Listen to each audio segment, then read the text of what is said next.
नमस्कार दोस्तों, आपके अपने YouTube channel new education institute सूची में मैं विनय सर आप सभी का इस चैनल में स्वागत करता हूं। हम लोग आज पढ़ने वाले हैं हिंदी में अलंकार। तो अलंकार देखते हैं। सबसे पहले अलंकार होता क्या है, उसके बाद उसका टाइप पढ़ेंगे और यूपी बोर्ड पेपर यानी यूपी बोर्ड जो परीक्षा होती है उसमें देखते हैं कितने नंबर का लगभग ये आता है।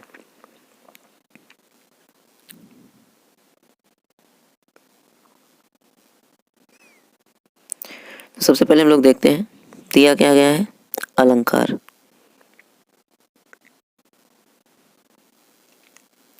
अलंकार काव्य की शोभा बढ़ाने वाले तत्वों को अलंकार कहा जाता है। फिर देखा जाए तो अलंकार जो होते हैं वो सामान्यतः कितने प्रकार के होते हैं, तो 3 प्रकार के होते हैं। नंबर 1 है आपके पास कौन सा, शब्द अलंकार। नंबर 2 है अर्थालंकार। नंबर 3 है उभय अलंकार। क्लियर। उसके बाद देखते हैं शब्द अलंकार क्या होता है, जब किसी काव्य में शब्द के कारण चमत्कार उत्पन्न होता है, अर्थात काव्य में शब्दगत चमत्कार को ही शब्दालंकार कहा जाता है। शब्दालंकार को देखें तो सामान्यतः 3 प्रकार माना जाता है, जिसमें अनुप्रास है, यमक है और श्लेष है। इसके बाद देखते हैं इसके बाद हम लोग क्या कि अनुप्रास अलंकार क्या होता है। तो अनुप्रास अलंकार में देखते हैं एक या एक से अनेक वर्णों की आवृत्ति जब बार बार होती है तो वहां पर अनुप्रास अलंकार होता है। दिया गया है जैसे एग्जाम्पल, तरनी तनुजा तर तमाल तरवर बहुछाए। इस पंक्ति में अगर हम देखते हैं तो ता वर्ण की आवृत्ति हुई है, यानी ता इसमें देखा जाए तरन में भी ता आया है, तनुजा में भी ता आया है और तट में भी ता आया है, तमाल में भी ता आया है और तरवर में भी ता आया है। इसीलिए ता वर्ण की जो है यहाँ आवृत्ति हुई है। नेक्स्ट देखते हैं तो नेक्स्ट दिया गया है आपके पास यमक अलंकार। इसको समझिए, जहाँ एक शब्द या एक से अधिक शब्द अनेक बार आए, मतलब कोई शब्द है अगर किसी पंक्ति या कविता में 2 या 2 से अधिक बार आता है तो वहाँ पे कौन सा अलंकार होगा, तो वहाँ पे यमक अलंकार होता है। लेकिन शर्त है कि उनके जो अर्थ हों, शब्द कई बार आए लेकिन उसका अर्थ क्या होना चाहिए, अनेक अर्थात भिन्न होने चाहिए। तो जैसे इसमें देखा जाए तो एग्जाम्पल दिया गया है, कनक कनक ते सौगुनी मादकता अधिकाय, यह पाए बौराए जग वह खाए बौराए। कनक कनक जो होता है यहाँ एक कनक का अर्थ होता है, पहले में क्या दिया गया है, कनक कनक ते सौगुनी, यानी एक कनक का जो दिया है सोना, और दूसरे कनक का क्या होता है, धतूरा। मतलब एक को पाने से इंसान जो होता है वो पागल जैसा हो जाता है और दूसरे को खाने से। अर्थात यहाँ पे जो कनक शब्द आया है उसका 2 अर्थ है, एक है कौन सा, धतूरा, और दूसरा क्या है, दूसरा है सोना। आगे बढ़ते हैं इसी क्रम में तो देखते हैं क्या दिया गया है। नेक्स्ट है श्लेष अलंकार। श्लेष अलंकार देखा गया है जहाँ एक ही शब्द के अनेक अर्थ होते हैं, यानी किसी भी पंक्ति में अगर शब्द एक आए और उसके अर्थ अनेक हों तब वहाँ पर श्लेष अलंकार होता है। ठीक, श्लेष का मतलब होता है चिपकना, एक प्रकार से कह सकते हैं। यहाँ देखा जाए एग्जाम्पल देखें तो क्या दिया गया है, रहीमन पानी राखिए बिन पानी सब सून, पानी गए न उबरे मोती मन चून। इस एग्जाम्पल को ज़्यादातर बुकों में दिया गया है और मैंने भी इसको उठाया है। मेरा उठाने का मेन मुद्दा ये है कि ये एग्जाम्पल ही गलत है। पानी के यहाँ 3 अर्थ बताए जाते हैं, लेकिन शर्त यह है कि दोनों लाइन में देखा जाए तो पानी जो होता है वो 3 बार आता है। तो जब 3 बार आ गया है और 3 अर्थ इसके निकल रहे हैं तो यहाँ पर यमक अलंकार होना चाहिए, श्लेष नहीं होगा। इसीलिए यदि आप श्लेष अलंकार लिखते हैं तो पहली वाली लाइन अगर यहाँ से काट देते हैं तब मान के चलिए तब ये सही होगा श्लेष अलंकार का उदाहरण। इतनी बात क्लियर हुई। हाँ, एक बात और, यहाँ जो पानी शब्द के 3 अर्थ आए हैं वो एक चमक के लिए कहा गया है, एक आत्मसम्मान के लिए कहा गया है और तीसरा आपका जलीय ही है। तो यहाँ पर श्लेष अलंकार है, लेकिन शर्त यह है कि जो अगर लिखा है पानी गए न उबरे मोती मानुष चून तब। आगे बढ़ते हैं तो आगे आपके पास आ गया है नेक्स्ट अर्थालंकार, क्योंकि शब्दालंकार खत्म हो गए। अर्थालंकार में दिया गया है जब किसी काव्य के, ठीक है, अर्थ के कारण अगर चमत्कार उत्पन्न होता है तो वहाँ पर कौन सा अलंकार होता है, तो वहाँ पर अर्थालंकार होता है। अर्थालंकार निम्न प्रकार के होते हैं। इसी क्रम में देखते हैं इसमें कौन कौन से होते हैं, तो वो बाद में देख लेते हैं एक एक करके। तो पहला आता है आपके पास कौन सा, उपमा अलंकार। उपमा अलंकार का मतलब होता है तुलना करना या समानता प्रदर्शित करना। जहाँ उपमेय की तुलना या समानता किसी मतलब उपमान से कर दी जाए तो वहाँ उपमा अलंकार होता है, इस बात से कोई दिक्कत नहीं। जैसे कह दिया जाए राम श्याम के जैसा है, तो यहाँ एक प्रकार से ऐसा आप एग्जाम्पल यूज कर सकते हैं। तो यहाँ जैसे कहा गया हरिपद कोमल कमल से, यानी हरि अर्थात ईश्वर जो हैं उनके जो पद अर्थात पैर, ठीक है, कोमल कमल के समान है। तो यहाँ हरि के जो पद हैं उनकी तुलना कमल से की गई है। इतनी बात क्लियर हुई। आगे बढ़ते हैं। आगे दिया गया नेक्स्ट है रूपक अलंकार। रूपक अलंकार में क्या होता है, जहाँ उपमेय में उपमान का अभेद रहित आरोप स्थापित कर दिया जाए, ठीक, तो वहाँ पे कौन सा उपमा रूपक अलंकार होता है। जैसे चरण कमल बंदो हरि रही, अगर यहाँ स्पष्टीकरण दिया जाए तो चरण को यहाँ कमल मान लिया गया है। क्लियर।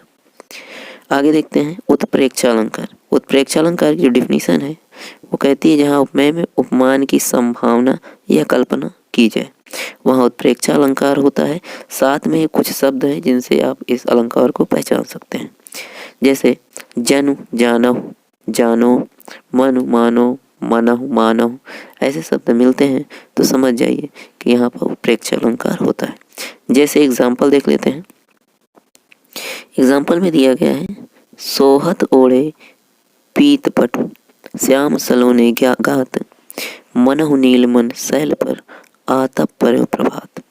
स्पष्टीकरण में देखा जाए तो श्री कृष्ण जी के शरीर पर पीला वस्त्र ऐसा लग रहा है जैसे मानो नीलगिरी पर्वत पर सुबह की किरणें अर्थात मणि के समान हो।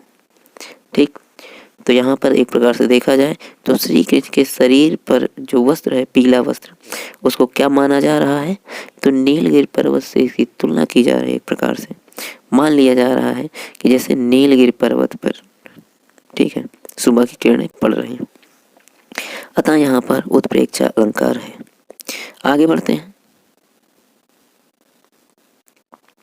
नेक्स्ट आता है आपका अनन्वय अलंकार, जहाँ उपमान के अभाव में उपमेय को ही उपमान मान लिया जाए वहाँ अनन्वय अलंकार होता है। तो पहले इसको समझिए। जैसे अनन्वय का मतलब होता है यहाँ जिसे हम तुलना कर रहे हैं उसको मान लिया जाए। जैसे राम से राम, सिया से सिया, सिर मोर बिरंच बिचारी सवारी, यानी यहाँ पर राम से राम है और सिया से सिया। आगे देखते हैं। अगला है आपके पास प्रदीप अलंकार। ठीक है, प्रदीप अलंकार कहता है जहाँ प्रसिद्ध उपमान को उपमेय बना दिया जाए अथवा उसकी व्यर्थता प्रदर्शित की जाए वहाँ प्रदीप अलंकार होता है। जैसे विदा किए बहु विनय करी, फिरे पाई मन काम, उतरी नहाए जमुन जल, जो शरीर श्याम सम श्याम, यानी श्याम जी ने उसे यमुन मतलब उस यहाँ होना चाहिए उस यमुना जी में स्नान किया जिसके पानी का जो रंग है वो खुद सांवला है, अर्थात श्री कृष्ण भी सांवले थे। ठीक, तो यहाँ पर एक प्रकार से व्यर्थता को ही प्रदर्शित किया गया है कि ऐसे नहाने से क्या मतलब है।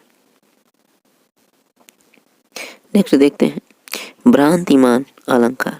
भ्रांतिमान अलंकार का मतलब होता है भ्रांति की स्थिति अर्थात भ्रम की स्थिति।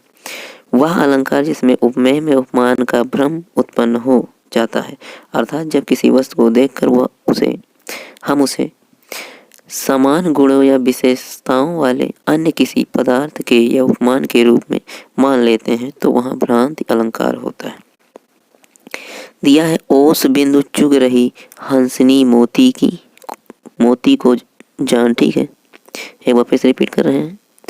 ओस बिंदु चुग रही हंसनी मोती उनको जान, यानी यहाँ जो ओस की बिंदु यानी बूंदे हैं उनको हंसनी जो है वो क्या समझ के उन चुन रही है, तो उनको मोती एक प्रकार से समझकर चुन रही है। तो यहाँ पर देखा जाए तो जैसे डिफिनीशन में बताया गया कि वह अलंकार जिसमें उपमेय में उपमान का भ्रम हो, तो वैसे ही यहाँ हंसनी को भ्रम किस बात का है? इस बात का भ्रम है कि उसको लगा कि हम चुग रहे हैं मोती, लेकिन वो चुग क्या रही थी? ओस। नेक्स्ट है, इसी का एग्जाम्पल है, आप ये भी यूज कर सकते हैं। दिया गया है, बिल विचार प्रविशन लगे लागो, नाग सुंड में ब्याल, ताहू कारी ऊख भ्रम, लियो उठाए उत्ताल।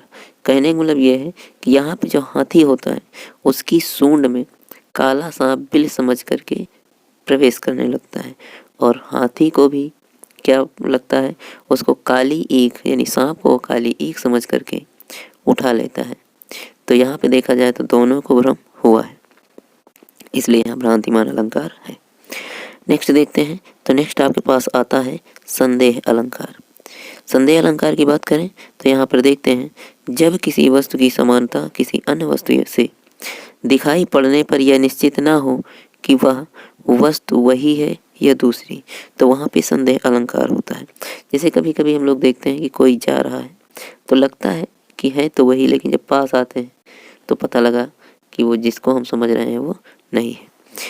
कभी कभी ऐसा होता है कि कोई रिश्तेदार भी आपके रिश्तेदार जैसा दिखने लगता है कोई, लेकिन ऐसा होता नहीं है।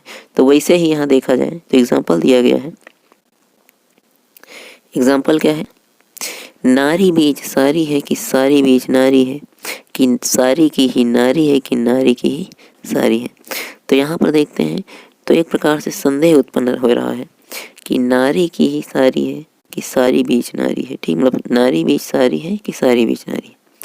तो यहाँ संदेह ये इस बात का है कि नारी के बीच में सारी है कि सारी के बीच में, मतलब सारी का मतलब यहाँ साड़ी से है। ठीक है, नेक्स्ट देखते हैं अतिशयोक्ति अलंकार। अतिशयोक्ति अलंकार में देखते हैं, जब किसी वस्तु या व्यक्ति की इतनी अधिक प्रशंसा की जाए कि सारी लोक मान्यताएं जो हों, ये लोक मर्यादाएं हों, उनकी सीमा क्या हो जाए? पार हो जाए, तो वहाँ अतिशयोक्ति अलंकार होता है। तो देखते हैं आगे एग्जाम्पल इसका क्या दिया गया है। एग्जाम्पल ये है, हनुमान जी की पूंछ में लगन न पाई आग, और सगरी लंका जल गई गए निशाचर भाग। कहने का अर्थ यह है कि हनुमान जी के पूंछ में अभी आग नहीं लगी, तभी पूरी लंका क्या हो गई? जल गई, यानी जल गई। और आगे दिया गया है, और जितने भी निशाचर थे वहाँ के वो सब क्या हो गए? भाग गए। यानी प्रशंसा करने वालों को भी ध्यान दे के प्रशंसा करनी चाहिए। नहीं तो ये कौन सा अलंकार हम लोग पढ़ रहे थे?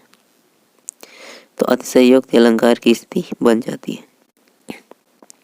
नेक्स्ट है लास्ट, दृष्टांत अलंकार। दृष्टांत अलंकार को देखते हैं, तो जहाँ उपमेय में उपमान के साधारण धर्म में भिन्नता के कारण बिंद या प्रतिबिंब भाव से कथन किया जाए, वहाँ दृष्टांत अलंकार होता है। दृष्टांत अलंकार में देखें तो क्या दिया गया एग्जाम्पल, दुसहि दुराज प्रजान को क्यों न बड़े दुख द्वंद्व, अधिक अंधेरो जग करत मिली मावस रविचंद। तो यहाँ पर देखें तो कौन सा? दृष्टांत अलंकार है। आगे देखते हैं, तो ये रहा आखिरी अलंकार। इसके बाद उभय अलंकार बच रहा है, इसको हम लोग अगली वीडियो में पढ़ेंगे। यदि हमारा सेशन अच्छा लगा है तो वीडियो को लाइक कीजिए, चैनल को सब्सक्राइब कीजिए यदि पहली बार जुड़े हैं तो।